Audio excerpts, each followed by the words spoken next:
ಮಾತಾಡ್ಬೇಕು. ಹಾ, ಮಾತಾಡು, ವೇಗವಾಗಿ ರಪ್ಸವಾಗಿ ಮಾತಾಡು. ಯಾರು ಯಾರು? ನಾಗೇಶ. ಯಾರಪ್ಪ ಇವ್ರವರು? ನಾಗೇಶ ಮಂಜುಳಾ. ಅದೇ ಯಾರು ಅದು? ಯಾಕೆ ನಿಂಗೆ ಗೊತ್ತಿಲ್ಲ? ನನಗೇನು ಗೊತ್ತು, ಹೇಳಿದ್ರೆ ತಾನೇ. ಯಾಕೆ ಗೊತ್ತಿಲ್ಲ? ಹೇಳು. ಯಾಕೆ ಗೊತ್ತಿಲ್ಲ? ನನಗೆ ಗೊತ್ತಿಲ್ಲ, ನೀನು ಹೇಳು. ಗೊತ್ತಿಲ್ದನ ಕರ್ಕೊಂಬಂದ ಇಲ್ಲಿವರೆಗೂ ನನ್ನ? ಹಾಂ, ಗೊತ್ತಿಲ್ದನ ಇಲ್ಲಿವರೆಗೂ ಕರ್ಕೊಂಬಂದ? ನಾನು ಬಿಡ್ಸೋಕ್ಕೋಸ್ಕರ ಕರ್ಕೊಂಬಂದಿರೋದು. ಯಾಕೆ ಮಾತಾಡ್ದೆ ಕರ್ಕೊಬಂದ?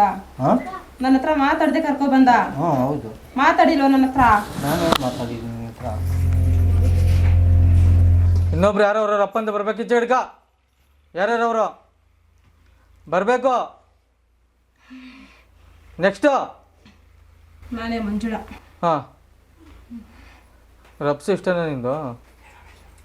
ಹಾಂ, ಬಂಧನ ಮಾಡ್ಬಿಟ್ಟಿಲ್ಲ ರಪ್ಸ ಇಷ್ಟನೇ ಅಂತಂದ್ರೆ ಇನ್ನೆಷ್ಟು ರಪ್ಸ ಬರ್ತೈತೆ ನಂದು? ಬಿಡ್ಬೇಕೇನೋ ಬಂಧನದಿಂದ? ಬೇಡ. ಹೋಗ್ತೀವಿ, ಹೋಗಲ್ವಾ? ಹೋಗ್ತೀನಿ. ಹಾಂ, ಹೋಗ್ತೀನಿ. ಹೆಂಗೆ ಹೋಗ್ತೀಯ? ನೀವು ಎಲ್ಲಿಂದ ಹೆಂಗೆ ಕಳಿಸ್ತಿರೋ ಹಾಗೆ ಹೋಗ್ತೀನಿ. ಹಾಂ, ಏನೋ ನಲ್ಲಿ ಮೂಳೆ ಬೇಕು ಆ ಥರ ಈ ಥರ ಅಂತ ಕೇಳ್ತಿದ್ದೆ. ಏನು ಬೇಕು ಇವಾಗ ನಿನ್ಕ ಕಳ್ಸಂಗ್ ಕೊಡಕ್ಕ? ಏನೇನೋ ಕೇಳ್ತಾ ಇದ್ರಲ್ಲ. ಏನು ಬೇಡ. ಹಾಂ, ಏನು ಬೇಡ. ತಲೆ ಎತ್ತ ಮೇಲಕ್ಕ. ಮನೇಲಿ ಹೆಂಗಂದ್ರೆ ಹಂಗೆ ಮಾತಾಡ್ತಾ ಇದ್ದೆ, ಇವಾಗ ಮಾತಾಡು. ಕೊಟ್ಟಿಲ್ಲ ತಾನೇ ಮನೇಲಿ ಕೇಳಿದಾಗ? ಇಲ್ಲೇನು ಕೇಳ್ತೀಯ ಮತ್ತೆ? ಕತ್ತಿಸ್ಕೋದು, ನಾವು ಇಲ್ದಿರ್ಬೇಕಾದ್ರೆ ಅಲ್ಲ, ನಾವು ಮಲ್ಕೊಂಡಿರ್ಬೇಕು, ಕತ್ತಿಸ್ಕೋದು ಎಲ್ಲ ಮಾಡ್ತಾ ಇದ್ರಿ ತಾನೆ. ಇವಾಗ ಹೇಳಿ ಮಾತಾಡು. ಇವಾಗ ಇನ್ನೊಬ್ರು ಯಾರವ್ರೆ? ಅವನಾಗ್ಲೇ ಮಾತಾಡ್ದ ತಾನೆ. ಇನ್ನೊಬ್ರು ನೀವಿಬ್ರೇನು ಇರೋದು? ಹಾಂ, 4 ಜನ. ಇನ್ನಿಬ್ರು ಯಾರು? ಅವ್ರಿಬ್ರು ಅವತ್ತೆ ಕಳ್ಸಿದ್ರಲ್ಲ. ಹಾಂ, ಬಲಿ ತಗೊಳ್ದಿರ ಬಿಡಲ್ಲ ಹಂಗಿಂಗೆ ಅಂತ ಹೇಳ್ತಾ ಇದ್ದೆ. ಏನು ಬಂದ ನೋಡೋದು? ನಿನ್ನ ಮುಖ ನೋಡ್ತಾ ಇದ್ದೀನಾ? ಮತ್ತೆ ಅವನ ಮುಖ ನೋಡ್ತಾ ಇದೆಯಾ? ಇನ್ಯಾರ ಮುಖ ನೋಡ್ತಾ ಇದ್ದೀನಿ? ಮಾತಾಡು ವಿಶ್ವ.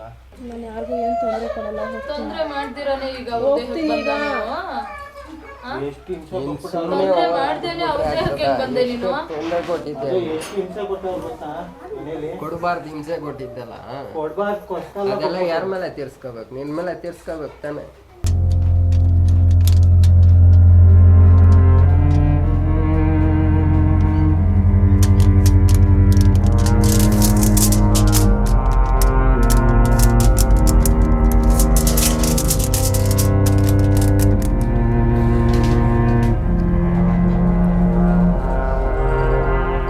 ಯಾರು ಬರ್ತಿದ್ದೀರಂತ ಹೆಸರು ಹೇಳ್ಬಿಟ್ಟು ಬರಬೇಕು.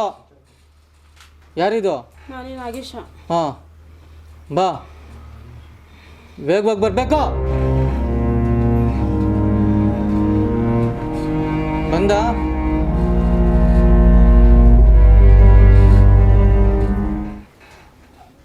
ಇದ್ಯಾರು? ಹಾಂ, ಮಂಜುಳಾ.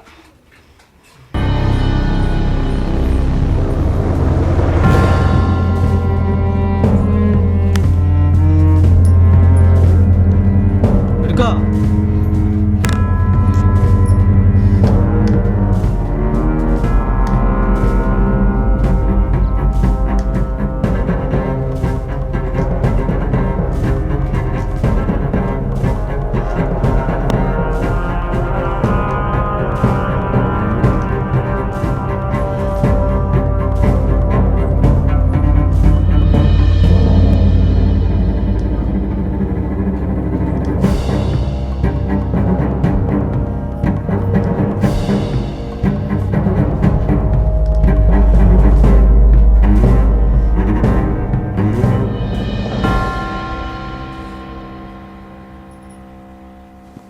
ಸರ್, ಇದು ಬಂದ್ಬಿಟ್ಟು ಗಾಳಿ ಸಮಸ್ಯೆ.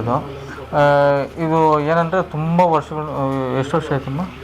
7 ವರ್ಷದಿಂದ. 7 ವರ್ಷದಿಂದ ಇದು ಕಾಟ ಕೊಡ್ತಾರಂಥದ್ದು. ಎಲ್ಲ ಕಡೆ ಸುತ್ತಾಡಿ ಲಾಸ್ಟಕ್ಕೆ ಇಲ್ಲಿಗೆ ಬಂದು ಇಲ್ಲಿ ಮಾರ್ಗಂಗೆ ಕೊಡ್ತಾರಂಥದ್ದು ಸರ್. ಇದು ಯಾವ ಥರ ಇತ್ತಮ್ಮ? ಅಲ್ಲಿ ಮಂಡ್ಲಿಕ್ಕೆ ಹೋಗ್ತಿದ್ದಂಗೆ ಅಲ್ಲಿ ಹೋಗ್ತಿದ್ದಂಗೆ ಒಂಥರ ಸುಸ್ತು, ಮೈ ಕೈ ನೋವು ಆ ಥರ ಇತ್ತು. ಅಲ್ಲಿ ಹೋಗಿ ಕುತ್ಕೊಂಡ್ಮೇಲೆ ನಿಂತ್ಕೊಳ್ಳೋವರೆಗೂ ನನಗೇನಿಲ್ಲ. ಕುತ್ಕೊಂಡ್ಮೇಲೆ ನಾನು ನೆನಪು ನನಗಿರಲಿಲ್ಲ. ಆಮೇಲೆ ಅಲ್ಲಿ ಏನಾಯ್ತು ಅಂತ ಗೊತ್ತಿಲ್ಲ. ಅಲ್ಲಿ ಹೋಗುವಾಗ ನನ್ನ ಮೈಯೆಲ್ಲ ಭಾರ ಇತ್ತು. ಸೊ ಇವಾಗ ಸ್ವಲ್ಪ ನಾನು ರಿಕವರ್ ಆಗಿ ಸ್ವಲ್ಪ ಇದ್ದೀನಿ. ಸೊ ಹೋದ ವಾರ ಬಂದಾಗಲೂ ನಂಗೊಂದು ಸ್ವಲ್ಪ ಪರವಾಗಿಲ್ಲ ಅಂತ ಅನಿಸಿತ್ತು. ಈಗ 3 ದಿವಸ ನಂಗೆ ಜಾಸ್ತಿ ಆಗಿದ್ದ ಕಾರಣದಿಂದ ನಾನು ಇವತ್ತು ಬರೋಕ್ಕೆ ಹೇಳಿದ್ರು, ಇಲ್ಲಿ ಬಂದೆ. ಆದರೆ ಇವತ್ತು ಆಗಲೇ ನಾನು ಮಂಡಲದಲ್ಲಿ ಹೋಗೋಕ್ಕೆ ಮುಂಚೆ ಮತ್ತು ಈಗ ನಾನು ಸ್ವಲ್ಪ ಪರವಾಗಿಲ್ಲ, ನಾನು ಮುಂದಕ್ಕೆ ಚೆನ್ನಾಗಿದ್ದೀನಿ, ಇನ್ನೂ ಚೆನ್ನಾಗಿ ಆಗ್ತೀನಿ ಅಮ್ಮನ ದಯದಿಂದ ಅಂತ ನಾನು ಅಂದ್ಕೊಂಡಿದ್ದೀನಿ ಸರ್. ಮೈ ಯಾವ ಥರ ಅನಿಸುತ್ತೆ ನಿಮಗೆ? ಈಗ ಫ್ರೀ ಆಗಿದೆ, ಆವಾಗಲೇ ಹೋಗಿ ಭಾರ ಅನಿಸ್ತಿತ್ತು. ಈಗ ನಾನು ಫ್ರೀ ಆಗಿದ್ದೀನಿ, ನಾನಲ್ಲಿ ಹಗುರವಾಗಿದ್ದೀನಿ. ನನಗೆ ಈಗ ಯಾವ ಸಮಸ್ಯೆನೂ ಇಲ್ಲ ಅಂತ ನನಗೆ ನಂಬಿದ್ದೀನಿ ಅಮ್ಮನ್ನ. ನನಗೆ ಇದೇ ಥರ ಯಾವಾಗಲೂ ಇಟ್ಕೋತಾಳೆ ಅಂತ ನಾನು ನೋಡ್ಕೊತೀನಿ ಸರ್. ಏನಾದರೂ ಅಲ್ಲಿಂದ ಆಚೆ ಹೋಯ್ತು ಅಂತ ಏನಾದರೂ ಅನಿಸ್ತಾ ನಿಮಗೆ? ಆದರೆ ನನ್ನಿಂದ ಒಂದು ರಭಸವಾಗ ಒಂದು ಅಮ್ಮ ಎಳ್ಕೊಂಡ್ಲು ಅವ್ರು ನನ್ನ ಥರ ನನಗೆ ಅನಿಸ್ತು ಸರ್. ನಿಮ್ಗೆ ಅನಿಸುತ್ತೆ ಅದು? ನಿಮ್ಗೆ ಅಲ್ಲಿ ಕುತ್ಕೊಂಡ್ಮೇಲೆ ಇನ್ನೇನು ಬೇರೆ ಏನೆಲ್ಲ ಒಂದು ನೀವೇನು ಮಾತಾಡಿದ್ರಿ ನಿಮ್ಗೆ ನನಗೆ ಅದು ನೆನಪೇನು ಇಲ್ಲ ಸರ್. ಆದರೆ ಈಗ ನನ್ನ ಹೆಸರು ಕರೆದ ಮೇಲೆ ನನಗೆ ನೆನಪಾಯಿತು ನಾನು ಅಲ್ಲಿದ್ದೀನಿ ಅಂತ. ಅಲ್ಲಿ ಹೋಗ್ತಿದ್ದಂಗೆ ಸ್ವಲ್ಪ ಅರ್ಥ ಬರ್ದ ನೆನಪಿತ್ತು. ಅಲ್ಲಿ ಹೋಗಿ ಕುತ್ಕೊಳ್ತಿದ್ದಂಗೆ ನಾನು ಯಾರಂತ ನನಗೆ ಮರ್ತೋಗಿತ್ತು. ಆದರೆ ಈಗ ನಾನು ನೆನಪಿದೆ. ನನಗೆ ಅವ್ರು ಕರೆದ್ರು ನನ್ನ ಹೆಸರು ಚಂದ್ರಕಲಾ ಅಂತ ಕರೆದಾಗ ನಂಗೆ ನೆನಪಾಯಿತು. ನಾನು ಇವಾಗ ಆರಾಮಾಗಿದ್ದೀನಿ ಸರ್. ನೀವು ಹೇಳಿ ಏನಿತ್ತು ಅವರಲ್ಲಿ, ಯಾವ ಥರ ಅದನ್ನು ರಿಮೂವ್ ಮಾಡಿ? ಸರ್ ಇದು ಯಾವ ಥರ ಅಂದರೆ ಒಂದು ಅಕ್ಕ ಮತ್ತು ತಮ್ಮ ಅಂದರೆ ರಿಲೇಷನ್ ಅಂದರೆ ಸ್ವಲ್ಪ ಫ್ರೆಂಡ್ಸ್ ಸರ್ಕಲಲ್ಲಿ ಇದ್ದಿತ್ತು. ಅವರು ಡೆತ್ ಆದಾಗ ಇವ್ರ ಮೇಲೆ ಆವಾಹನೆ ಆಗಿದ್ದಿತ್ತು. ಅದು ತುಂಬ 7 ವರ್ಷದಿಂದನೂ ಎಲ್ಲ ಕಡೆ ಸುತ್ತಿ ಸಾಕಾಗ್ಬಿಟ್ಟು ಇಲ್ಲಿಗೆ ಬಂದಿರೋಂಥದ್ದು. ಇಲ್ಲೇನಂದರೆ ಮಂಡ್ಲಿಗೆ ಹೋಗ್ತಿದ್ದಂಗೆ ಅಮ್ಮ ನಾವು ಆ ಒಂದು ದೃಷ್ಟಿ ರೂಪ ಅನ್ನೋದು ಕೊಟ್ಟಾಗ ಅದು ಅಮ್ಮನೇ ನಾವು ಕಾಲು ಇಡ್ತಿದ್ದಂಗೆ ಅದ್ರಾಗ ಅದೇ ರೇಖಣ್ತಿದ್ದಂಗೆ ನೆಕ್ಸ್ಟ್ ಅದು ಏನು ಎತ್ತ ಅನ್ನೋದು ಆ ಮಂಡ್ಲಿ ಒಳಗಡೆ ಕ್ಲಿಯರ್ ಆಗಿಬಿಟ್ಟು ಕ್ಯೂರ್ ಆಗಿಬಿಟ್ಟು, ಯಾಕಂದ್ರೆ ಅಮ್ಮನೇ ಅದು ಎಳ್ಕೊಳ್ಳೋಂಥದ್ದು. ಯಾಕಂದ್ರೆ ನಮ್ಮದು ಅಲ್ಲಿ ಯಾವ ಥರನೂ ಪಾತ್ರ ಇರೋದಿಲ್ಲ, ಅದು ಅಮ್ಮನೇ ಕೆಲಸ ಮಾಡೋಂಥದ್ದಾಗಿರುತ್ತೆ. ಯಾಕಂದರೆ ಅದು ಏನು ಅನುಭವ, ಯಾವ ಥರ ಫೀಲು ಏನನ್ನೋದು ಅದು ಅವ್ರಿಗೆ ಗೊತ್ತಿರುತ್ತೆ ಸರ್. ಅದು ಎಚ್ಚರಿಕೆ ಆದಮೇಲೆ ಬಾಡಿ ಎಲ್ಲ ಯಾವ ಥರ ಒಂದು ಹಗುರವಾಗೈತೆ, ಇವಾಗ ಹೆಂಗಿದ್ದೀನಿ ಏನನ್ನೋದು ಅವ್ರಿಗೆ ತುಂಬ ಅನುಭವ ಅನ್ನೋದು ಇರುತ್ತೆ ಸರ್. ತುಂಬ ಕ್ಯೂರ್ ಇರುತ್ತೆ ಸರ್. ಯಾವ ಥರ ರಿಮೂವ್ ಆಯ್ತು ಸರ್? ಅದು ಅಮ್ಮ ಪೀಠ ಇಟ್ಟಿರಲ್ವ, ಮತ್ತು ನೆಕ್ಸ್ಟು ಮಡಿಕೆಯಲ್ಲಿ ತೊಗೊಳ್ತಿರಲ್ವ, ಆ ಮಡಿಕೆಯಲ್ಲಿ ತೊಗೊಂಡಾಗ ಆ ಒಂದು ತಲೆ ಮೇಲೆ ಒಂದು ನಿಂಬೆಹಣ್ಣು ಅನ್ನೋದು ಇಟ್ಟು ಅದನ್ನು ತೊಗೊಂಡು ಆ ಒಂದು ಮೂಲಕವಾಗಿ ನಾವು ಒಂದು ಮಡಿಕೆಯಲ್ಲಿ ದಿಗ್ಬಂಧನ ಥರ ಮಾಡ್ತೀವಿ ಸರ್. 48 ದಿನ ಅಮ್ಮನ ಮುಂದೆ ಇಡ್ತೀರಿ. 48ನೇ ದಿನ ಆದಮೇಲೆ ಯಾರು ಓಡಾಡ್ತಿರೋಂಥ ಒಂದು ಜಾಗದಲ್ಲಿ ಅವ್ರಿಗೆ ಕೊಟ್ಬಿಟ್ಟು ಒಂದು ಮಣ್ಣಲ್ಲಿ ಹಾಕಿ ಮುಚ್ಚೋಂಥದ್ದು ವಿಧಾನ ಇರುತ್ತೆ ಸರ್ ಇದು. ಈಗ ಅಮ್ಮನದು ಸನ್ನಿಧಾನದಲ್ಲಿ ಹೋಗಲಿ ಸರ್, ಅಲ್ಲೇ ಇದೆ, ಅದು ಅಲ್ಲೇ ಇರುತ್ತೆ. ಯಾವುದೋ ಒಂದು ಗಾಳಿ ಆಗ್ಬೋದು, ಏನೇ ಆಗ್ಬೋದು, ಅದು ಅಮ್ಮನೊಂದು ಸನ್ನಿಧಾನ, ಅಮ್ಮನೊಂದು ಹಿಂದೆನೇ ಇರುತ್ತೆ.